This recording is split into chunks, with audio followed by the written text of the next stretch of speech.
Hello everyone, c'est moi pour ma vidéo du dimanche. J'espère que vous allez bien et que vous avez passé une très bonne semaine. Moi, bon, je vous la fais plus, vous le savez, débordé, le temps passe trop vite, il y a un souci, les journées passent à un clignement d'œil. Je sais pas où gagner du temps ou si c'est ma désorganisation chronique, j'en sais rien. Mais je vous avoue que c'est de plus en plus difficile, donc j'essaie de réfléchir à des solutions différentes parce que je sais pas combien de temps je vais pouvoir continuer à ce rythme. Bref, on va rentrer du coup assez rapidement dans le vif du sujet parce que suite à ma dernière vidéo, vous avez été très nombreux à me demander plus de détails sur le cas Anna Etche ou Anna Etche, je sais pas comment ça se prononce, je vais l'appeler tout simplement Anna. Alors, synchronicité de fou malade avec ma communauté, j'étais justement tombée sur une vidéo d'Alexandre Le Breton qui revenait brièvement sur son parcours, ainsi qu'un excellent article du site dont je vous parle assez régulièrement et que j'adore, que je cite limite en référence, qui s'appelle Vigilant Citizen. Alors, partageant à 1000% leur point de vue, je vais m'appuyer sur leurs recherches pour être sûr de ne rien oublier. Comme vous l'avez compris d'entrée de jeu, au vu du court extrait, vous savez, Anna Etche, c'est le court extrait où je vous ai montré ce corps transporté par des pompiers qui se relève alors qu'on la disait morte et qui a mis tout le monde mal à l'aise puisque même les journalistes qui ont réagi en direct ont été un petit peu choqués et qui s'en est suivi quelques semaines de confusion autour de ce cas-là. Je vais même aller plus loin, les événements qui ont conduit à la mort d'Anna Etche sont hautement suspect. Les images et les vidéos capturées le 5 août racontent clairement une histoire différente de ce qui a été communiqué, de ce qui continue d'être communiqué dans les médias de masse. Anna Etche a-t-elle été tuée? De sa vie traumatisante, en passant par son activisme anti-homme qui aime les enfants, je vais le dire comme ça, vous m'avez compris, parce que j'en ai marre que la 3/4 de mes vidéos soient démonétisées. Parce que effectivement, ce mot-là, même si c'est une sensibilisation, apparemment l'algorithme, on va pas dire qu'il est idiot, mais directement les vidéos sont strikées. Donc je vais dire les hommes qui aiment les petites filles. Donc en passant, je répète, de sa vie traumatisante à son activisme anti-homme qui aime les petites filles et sa mort suspecte, vous me direz en commentaire si vous arrivez à la même conclusion que moi. Et c'est maintenant les amis.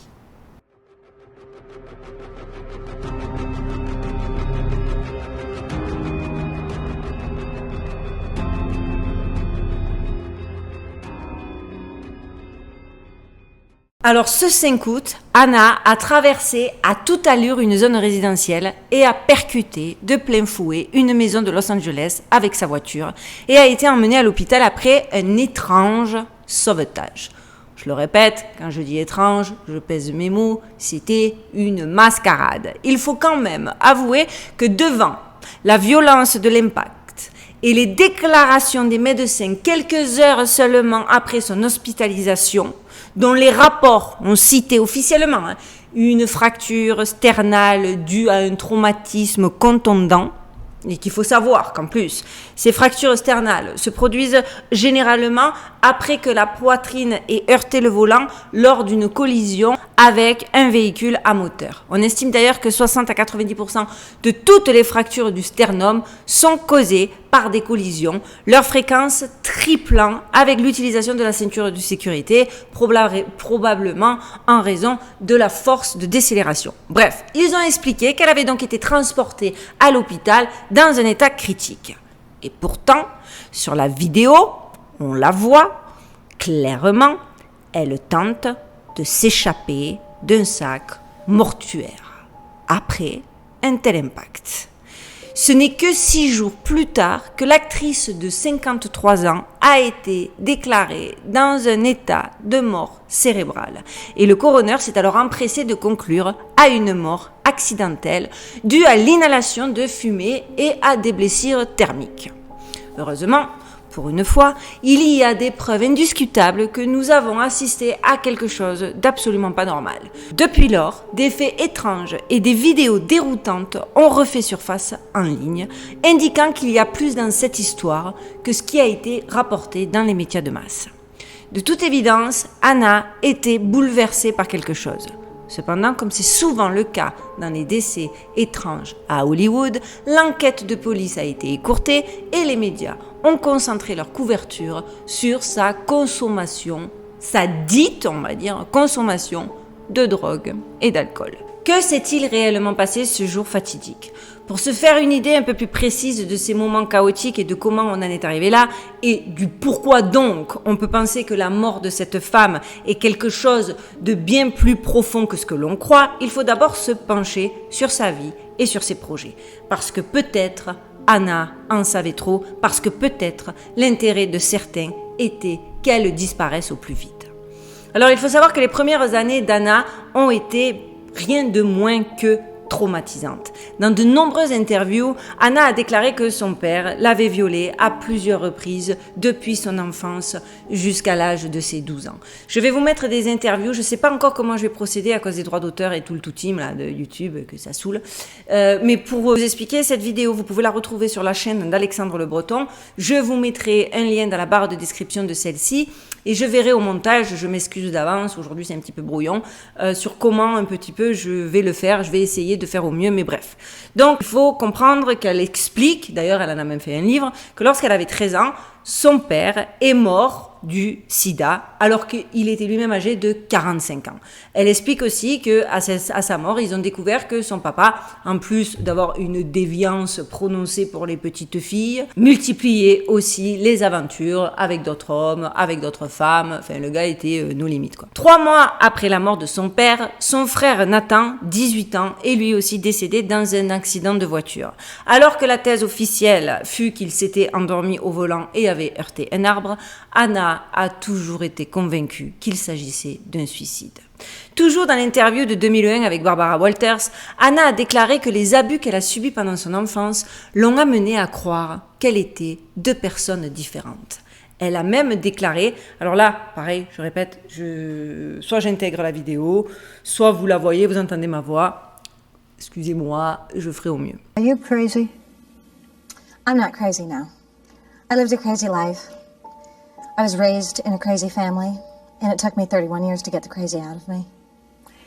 You wrote in your book that you were insane. Those are your words, insane, for 31 years. You're 32 now. I had another personality.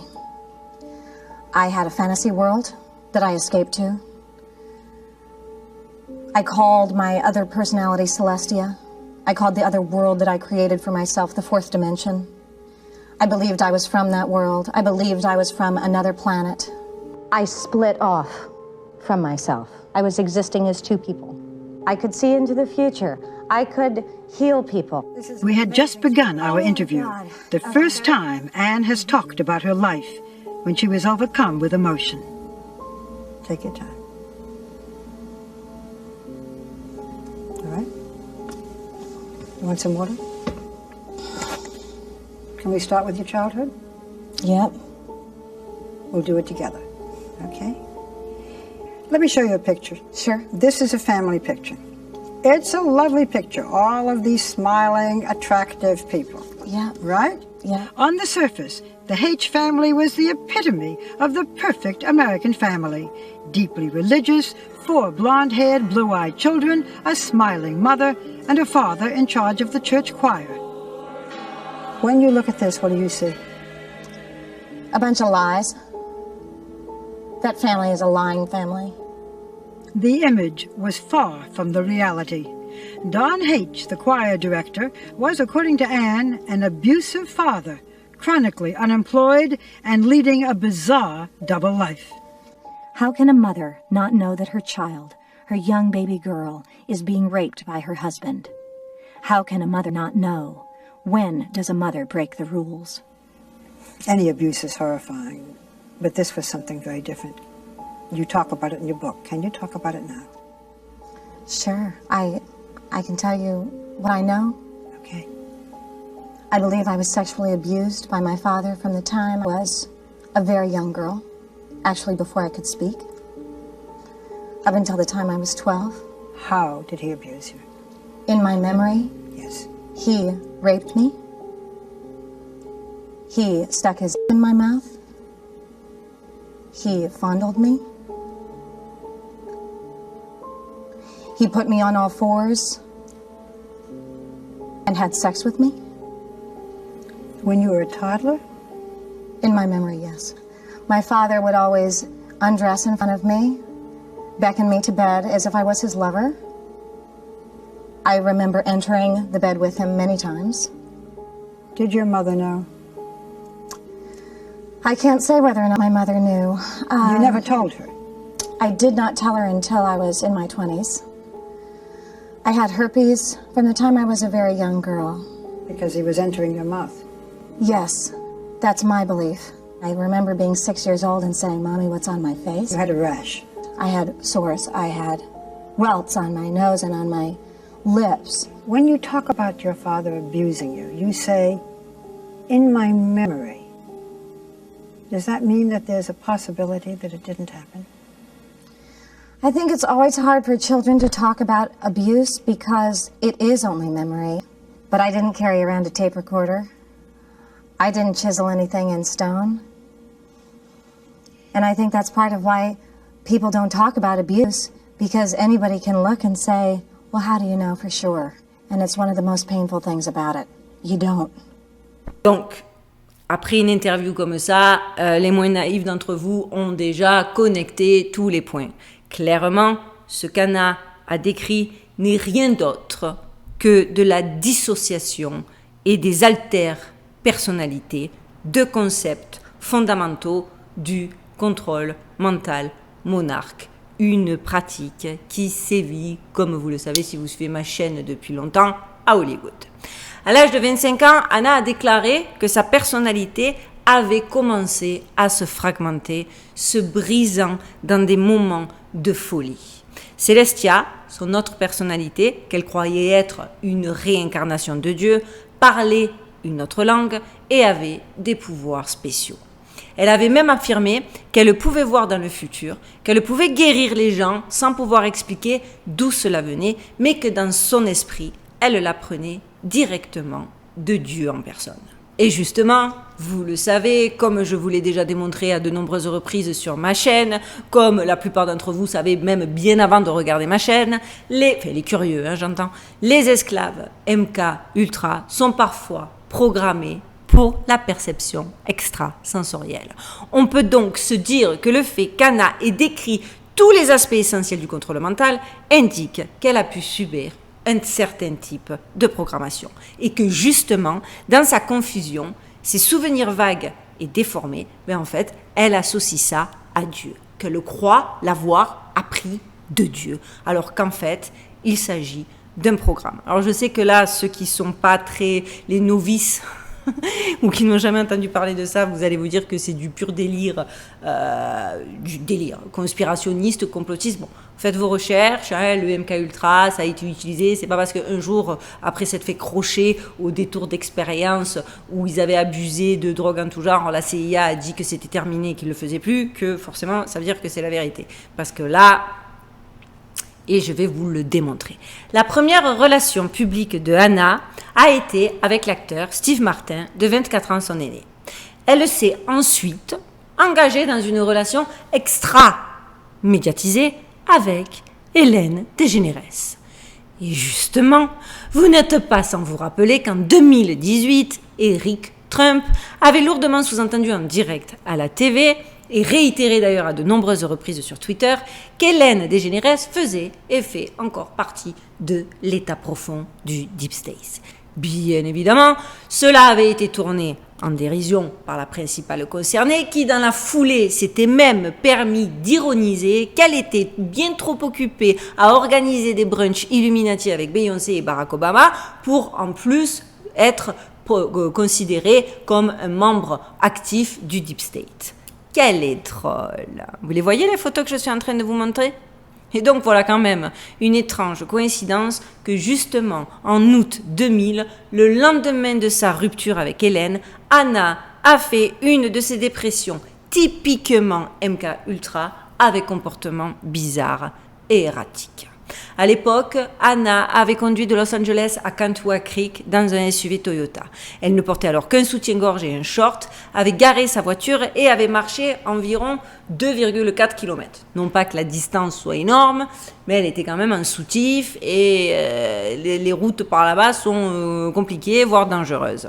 Avant d'atteindre en plus un ranch complètement isolé. D'ailleurs, le propriétaire du ranch, Arealik Campis, qui avait vu Anna dans un film, a témoigné et a expliqué qu'il l'a immédiatement reconnue et qu'il l'a fait tout de suite entrer dans son ranch. Après avoir bu une énorme quantité d'eau, apparemment selon les dires de Ariceli ou Aricali, je ne sais pas comment on prononce, c'était même une quantité anormale d'eau, Anna avait fini par enlever ses chaussures et avait dit qu'elle avait besoin immédiatement de prendre une douche. Après avoir pris une douche, Anna était entrée dans le salon, avait demandé une paire de pantoufles et avait suggéré qu'ils regardent ensemble un film. Effectivement, hein, on peut dire qu'un comportement pour le moins très chelou. Parce que, ok, les Californiens, ils sont open, mais de là à rentrer chez les gens, à leur gratter des pantoufles et à se mater une petite série Netflix bien confortablement installée sur le canapé, c'est pas non plus un truc assez coutumier, quoi. Après une demi-heure devant ce comportement on ne peut plus étrange, Campis avait fini par contacter le département du shérif du comté de Fresno. Bien après cet incident, lors d'une interview de 2020, Anna dira à propos de cette fameuse nuit qu'on lui avait dit d'aller dans un endroit où elle rencontrerait un vaisseau spatial. On lui avait dit que pour monter dans le vaisseau spatial, elle devait prendre une dose conséquente d'ecstasy et que Fresno était l'aboutissement d'un voyage et d'un monde dans lequel elle pensait devoir s'échapper pour trouver l'amour. No comment. En 2001, Anna a publié un livre sur ses problèmes mentaux. Alors vous remarquerez dans la foulée, petit aparté, que c'est quand même très bizarre parce qu'elle est bien loin d'être la seule célébrité à devoir s'expliquer sur des problèmes comportementaux. Alors on a les Britney Spears, les Justin Bieber, et la liste est non exhaustive parce qu'ils sont tous. C'est soit des problèmes de bipolarité. Les problèmes de bipolarité, il faut avouer que c'est quand même très proche des symptômes de dissociation. Ils ont tous. D'abord, on a souvent tendance à dire putain, ils ont tout. Et les gars, genre ils font des caprices, ils sont en dépression, ils sont malheureux. Non, je pense que ça va bien au-delà de ça. Je suis en train de voir que mon éclairage, c'est comme si je vous parlais d'une prison. C'est limite effrayant, je suis désolée. Je vous dis, aujourd'hui c'est un petit peu brouillon. Mais je poursuis. Ils se font, d'ailleurs, aussi, ce qui est quand même étrange, c'est que ces personnes avec des problèmes mentaux lourds, ils en font des livres où ils te racontent des scènes chaotiques, ils se droguent, ils finissent dans des états... Bon, pour n'importe quelle personne lambda, on se ferait virer manu militari avec un gros flag accroché au front et on pourrait jamais plus trouver un emploi parce qu'on serait flagué dans toutes les institutions possibles et imaginables. Mais eux, non seulement ils se font pas virer de leur boulot, hein, mais en plus, ils continuent à tourner, ils continuent à être des acteurs bankable. Derrière, même on bankable sur leur dépression, les money makers, quoi. Et c'est quand même, ça retient, si on est un peu curieux et si on a tendance à remettre les choses en question. Il faut avouer que c'est des singularités qui laissent place à une espèce de suspicion que je trouve tout à fait saine. Alors donc, comme je vous l'explique avant de partir dans tous les sens, elle a écrit ce livre dans lequel elle témoigne de ses problèmes mentaux, lequel le justifie, mais petite originalité, dans le cas d'Anna, regardez donc la couverture de son livre. La symbolique de l'œil est plutôt évidente.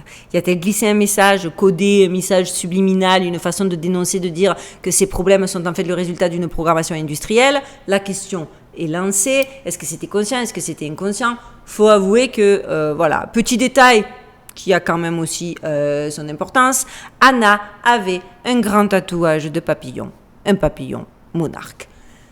Je trouve que ça commence à faire un petit peu beaucoup, pas vous? Après ces années troublées, Anna a apparemment retrouvé une certaine santé mentale et une certaine stabilité. Elle a finalement épousé l'acteur James Tupper, avec qui elle a eu un enfant.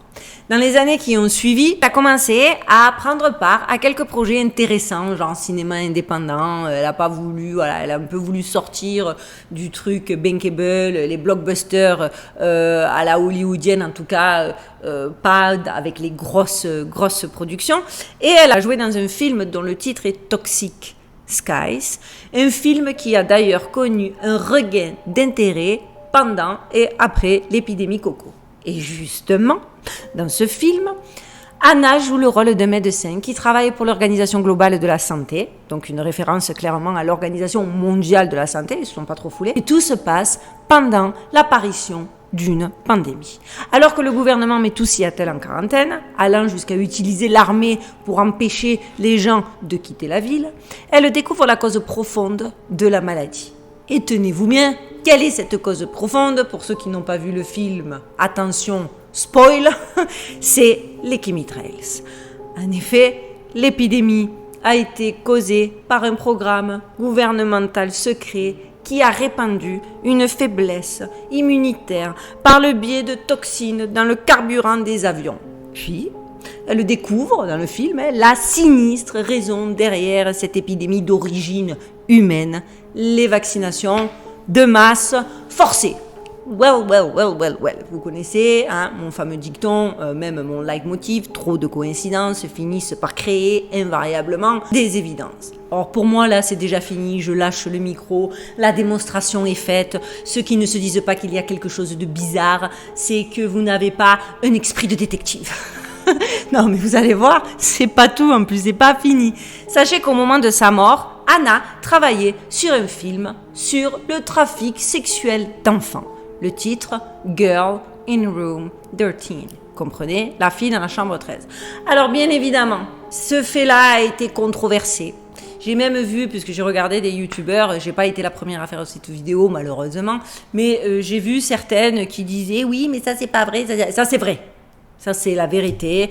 Bref, je poursuis et je vous expliquerai après.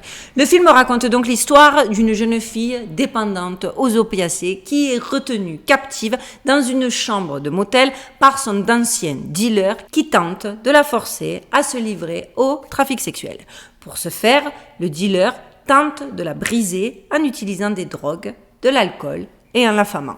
Si vous êtes un petit peu anxiogène, ne regardez pas ce film lorsqu'il va sortir, conseil d'amis. Malgré la mort de Anna, la première du film est prévue pour le 13 septembre. À voir bien sûr, on reste alerte jusqu'au 13 septembre pour effectivement vérifier s'il va bien sortir. Alors le fait que Anna soit décédée dans des circonstances mystérieuses alors qu'elle travaillait sur un film consacré au trafic sexuel a suscité bien évidemment quelques interrogations. Cette situation n'est clairement pas sans rappeler la mort bizarre d'Avicii, décédé peu après la diffusion d'un clip dénonçant le trafic sexuel d'enfants. Ou encore, il y a aussi eu le cas Aliana, morte comme je vous le disais dimanche dernier, sur le tournage du film de Alec Baldwin, qui elle aussi aurait travailler sur un film, sur un projet cinématographique dénonçant le trafic sexuel. Bien évidemment, comme pour Anna, dans le cas d'Aliana, c'est aussi soi-disant des rumeurs. Mais bon, les rumeurs ont bon dos. Donc vous voyez, il y a quand même une espèce de fil conducteur qui peut pousser à creuser, d'accord? C'est pas juste du délire. D'ailleurs, dans les médias sociaux, ça a fait beaucoup parler. Beaucoup de gens ont réagi et les gens ont beaucoup partagé des commentaires sur le fait que le dernier film de Anna portait certes sur les réseaux sexuels, mais pas sur n'importe quel réseau sexuel, sur les réseaux d'Epstein.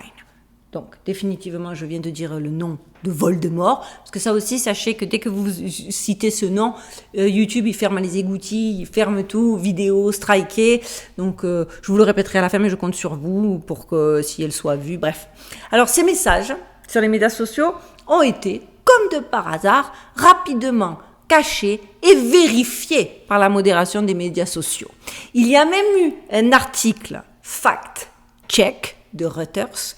Exactement aussi d'ailleurs, petit aparté, comme dans l'histoire de Aliana, où elle aussi, on a eu dit que pas du tout son film, elle ne faisait pas du tout un film sur les trafics sexuels et les réseaux pédocriminels à Hollywood et que c'était encore des délires complotistes, comme de par hasard. Donc voilà, Anna, elle a eu droit à un même article, au même type d'article, hein, à savoir qui indiquait que effectivement, bien que le film, parce que là ils n'ont pas pu nier que le film censé être basé sur des événements réels n'avait rien à voir ni de près ni de loin avec Epstein. Mais soyons honnêtes. Chaque fois que les médias de masse se livrent à ces accès de censure et de vérification des faits, c'est qu'il y a quelque chose qui cloche et qu'il y a clairement quelque chose qui tente d'être dissimulé. Pour moi, il y a clairement un effet médiatique pour contrôler le récit entourant la mort d'Anna. Cependant, parce que quand même, comme je vous le disais en début de vidéo, c'était la gonzesse à Ellen DeGeneres, et Ellen DeGeneres, elle est comme as avec Bill et Hillary Clinton, qui étaient comme as avec Monsieur Epstein. Parce que, encore une fois, j'aime bien le répéter parce que les gens ont tendance à s'oublier, tout le monde dans l'affaire Epstein a montré du doigt Trump, alors que Trump, on a eu une photo à un gala où effectivement il y avait tout le monde qui pouvait avoir eu lieu n'importe où, alors qu'il y en a 35 de photos avec les Clinton sur l'île, avec Oprah en train de siroter des cocktails, alors qu'à côté il y avait des orgies avec des enfants. Mais bon, la mémoire, la manipulation, les gens apparemment ils kiffent. Je m'arrête parce que ça encore, c'est des choses qui me font monter la tension à 120. Et vu que je suis fatiguée, trop de pression, déjà la tête a dégonflé, on va pas retenter le diable. Mais donc, faut avouer que les circonstances bizarres entourant en plus de tout ça son accident fatal sont plutôt, du coup, difficiles à ignorer. Pour faire simple, les événements du 5 août sont on ne peut plus étranges. Alors que l'histoire officielle affirme que Anna était droguée à mort, genre la meuf elle avait pris de la cocaïne, du fentanyl, bref, les faits semblent raconter une histoire bien différente que le narratif qu'on essaie de nous vendre. Avant son trajet fatal en voiture, Anna a été vue dans un salon de beauté où elle a acheté une perruque de couleur rouge vif. Le propriétaire du salon de coiffure, qui était un salon où elle avait ses habitudes, a expliqué que Anna était arrivée sans rendez-vous, mais bon, que ça sortait pas non plus de ouf de l'ordinaire, mais qu'elle lui a demandé s'il n'avait pas une perruque. Elle voulait absolument qu'il la dépanne d'une perruque. Donc, il en avait qu'une de couleur rouge qui n'était ni coupée, ni coiffée, ni même lavée. Et il lui a dit que c'était compliqué parce qu'il pouvait pas la mettre à sa tête, que ce serait flagrant qu'elle portait une perruque et que ce serait pas hyper fashion. Mais il a expliqué que lui a dit qu'elle s'en fichait et que c'était pour quelque chose d'important et qu'elle pouvait pas attendre. Donc, dans cette interview accordée au Los Angeles Times, le propriétaire du salon donc a déclaré que Anna s'est comportée par contre de façon tout à fait normale, sympathique comme à son habitude, lorsqu'elle est passée en tout cas sur le coup de 10h30. Il a ajouté qu'elle a été très agréable et qu'elle ne parlait pas du tout en cursive. Sous-entendu, elle ne semblait absolument pas être sous l'influence d'aucune sorte de drogue. Alors, pourquoi Anna a-t-elle acheté une perruque en premier lieu, à 10h30 du matin, assez pressée, non pas qu'il a sous-entendu qu'habituellement elle était picky, mais en tout cas, c'est une star d'Hollywood. On part pas avec des perruques dégueulasses sur la tête à 10h30 du matin à Los Angeles, quoi. Essayait-elle de changer son apparence? Essayait-elle de voyager incognito? Parce que les événements qui ont suivi, Anna a été clairement effrayée par quelque chose. Peu de temps après avoir acheté la perruque, une vidéo mise en ligne par TMZ a fait le buzz car on y voit Anna dans sa voiture et on entend un homme lui ordonner de sortir de la voiture. Mais au lieu d'obtempérer, elle recule précipitamment et s'en va en faisant crisser les pneus. Avant le second accident, une vidéo a filmé la voiture d'Anna en train de dévaler une rue résidentielle à une vitesse dangereuse avant de s'écraser dans un bruit assourdissant. Avant le second accident, une vidéo a filmé la voiture d'Anna en train de dévaler une rue résidentielle de Los Angeles à une vitesse dangereuse. Et là, sur les vidéos que vous êtes en train de regarder, ces différentes vidéos, ces différentes caméras de surveillance de différents angles, de différentes maisons qui ont montré la voiture qui, effectivement, roulait à vive allure. Ensuite, sa voiture a percuté une maison, comprenez, à une telle vitesse qu'elle l'a traversée sur toute sa longueur et a déclenché un incendie massif. Je veux que vous vous concentriez sur l'état de la voiture parce que vous comprenez que quelqu'un qui était à l'intérieur de la voiture drogué, on se dit que la personne doit être dans un sale état. Donc, je reprends quelques minutes auparavant, Anna était dans un salon où un témoin a affirmé qu'elle ne semblait pas en état d'ébriété, puis elle conduit de la manière la plus dangereuse et imprudente qui soit, au point de s'encastrer avec autant de violence dans un mur. Il faut avouer que l'enfilade, je ne sais pas si ça se dit comme ça, que la suite des événements est quand même assez étrange, pour ne pas dire complètement incohérente. Alors, que s'est-il passé? Sa voiture, elle était piratée et télécommandée comme l'ont sous-entendu certains. Alors, je sais, là, tous les gens vont commencer à se dire, oui, bien sûr, télécommander des voitures à distance. Bon, sachez que quand même, c'est une technique qui a été connue pour faire passer des assassinats pour des accidents et qui était utilisée par la CIA. Et cette information a quand même été débunkée par Julian Assange himself. Ça lui a d'abord suffisamment apporté de problèmes pour qu'on ne doute pas de l'information. Donc je veux dire, moi quand j'ai lu dans les tweets cette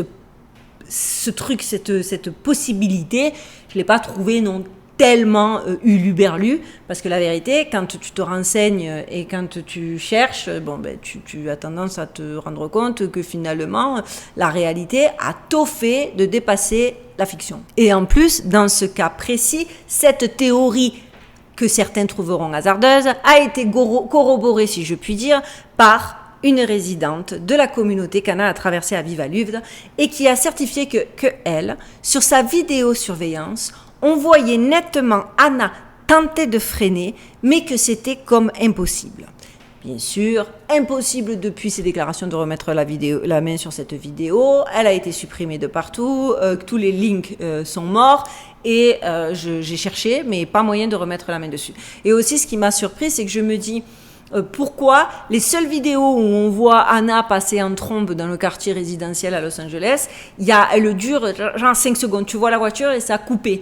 Donc il n'y a pas moyen de vérifier si effectivement était-elle poursuivie, quelqu'un lui roulait-il après, qu'est-ce qui s'est passé, parce que clairement il y a eu cet incident avec ce gars là dans ce garage où on la voit partir, on imagine que c'est de là, on entend les pneus crisser, elle part, elle dévale, est-ce qu'elle était sûre?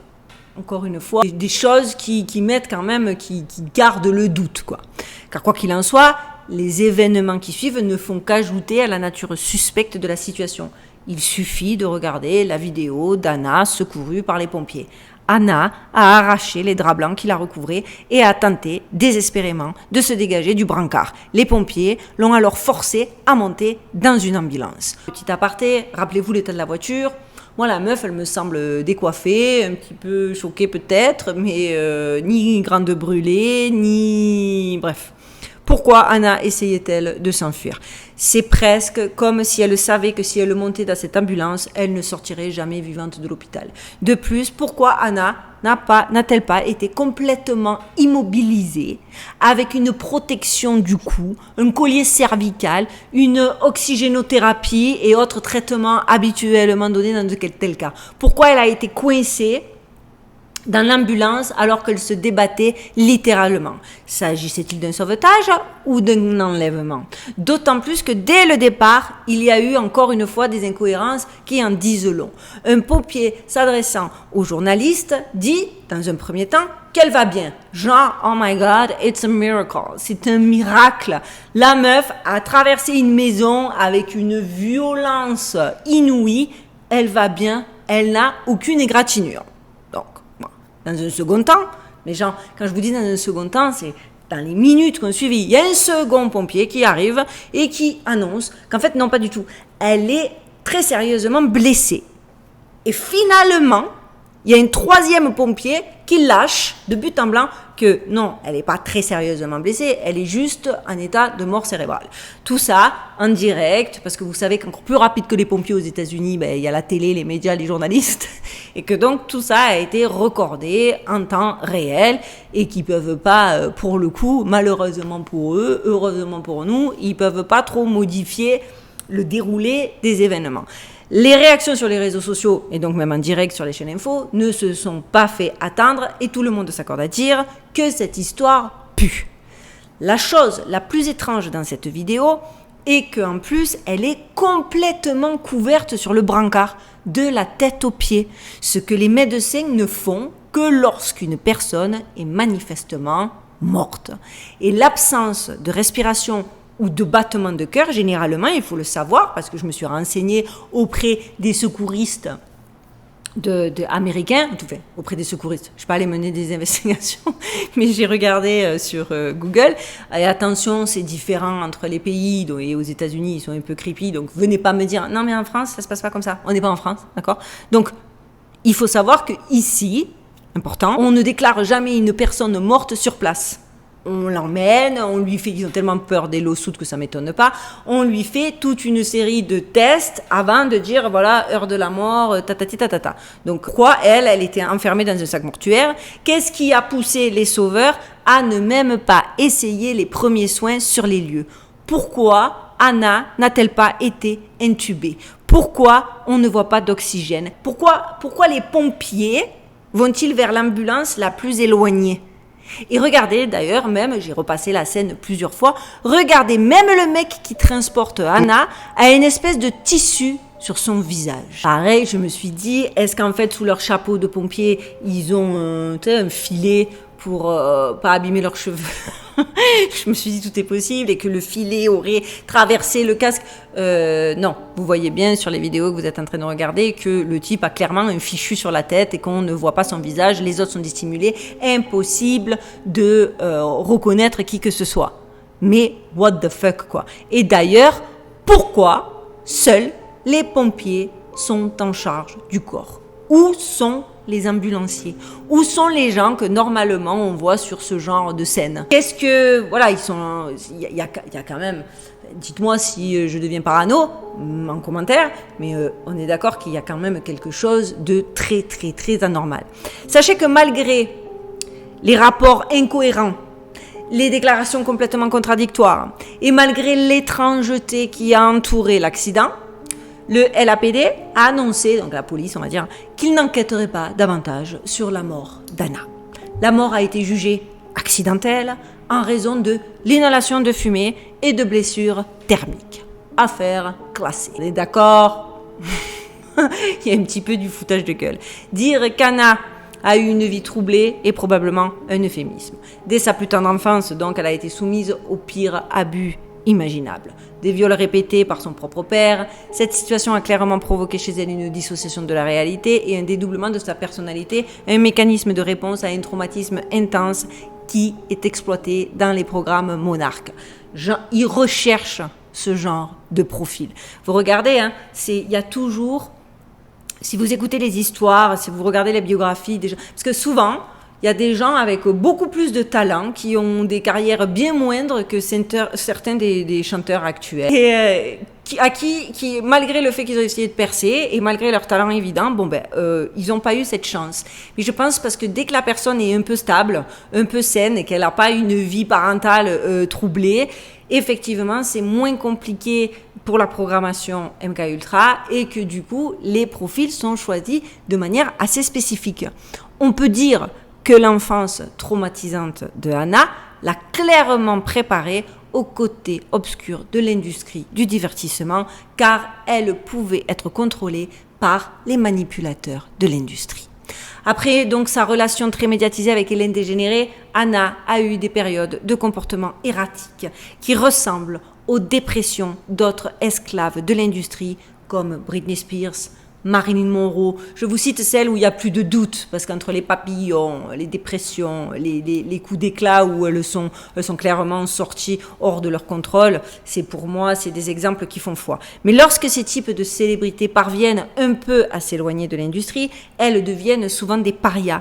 Elles en savent trop et ont tendance à devenir des francs-tireurs. Elles meurent donc souvent dans des circonstances on ne peut plus mystérieuses. Est-ce que c'est ce qui est arrivé à Anna ? Était-il après elle? A-t-elle été victime de tueurs de stars décrits par Randy Quaid? Parce qu'un Randy Quaid, ça fait partie de ces gens qu'on a fait passer pour fous, mais qui a quand même essayé de dénoncer le côté obscur d'Hollywood. la question est posée. Une chose est sûre, la dernière fois que Anna a été vue en public, elle essayait certainement de fuir quelque chose. Parce qu'on se comporte même... la drogue, elle a bon dos. Mais moi, je ne vois pas... pas tous les drogués font des délits de fuite, se mettent à couvrir, à demander des perruques. Vous voyez, la drogue n'explique pas tout non plus. Il y a la bon dos, je sais que c'est l'excuse parfaite, parce qu'on adore juger les gens, et puis on adore surtout avoir une explication qui nous rassure et qui nous perturbe pas trop. Mais bon, ok, quand bien même elle est droguée, est-ce que ça explique son comportement? Pas sûr. Et encore une fois, trop facile de lui renvoyer son histoire familiale dans la tête, parce que c'est ce qu'ils ont fait, pas comme nous, en essayant de démontrer que effectivement, elle avait été, mais plutôt pour dire, de toute façon, avec la vie qu'elle avait, c'était qu'une droguée. Genre presque, on pouvait le prédire. Non, entre-temps, c'était une actrice qui choisissait ses films, des films indépendants, elle avait un bon lifestyle, elle avait des enfants, elle avait une vie stable, on était très loin de... Et voilà, vous connaissez la chanson. Voilà les amis, pour aujourd'hui c'est fini. J'espère que ce cas-là vous aura autant passionné et titillé votre curiosité que moi. Dites-moi-le en commentaire. Pour que cette vidéo, malgré le fait qu'il y a tout... J'ai checké tous les points check ont été faits pour que je sois striké de chez striké. Il y a le Epstein, il y a les hommes, j'avais dit début de vidéo, je dirais les hommes qui aiment les petites filles. J'ai dit les noms, les mots. Il y a le MK Ultra. Donc s'il vous plaît, vous le faites déjà, mais je le répète, n'oubliez pas, on like fort. À chaque fois qu'on like, si on peut commenter, c'est le top. Partagez, mais alors là, plus haut c'est le soleil. Si vous pouvez aussi derrière ma vidéo regarder une autre vidéo pour que l'algorithme se dise waouh, grâce à cette youtubeuse, YouTube garde les gens sur son channel, ce serait le top. Pour les petits nouveaux, n'oubliez pas de vous abonner.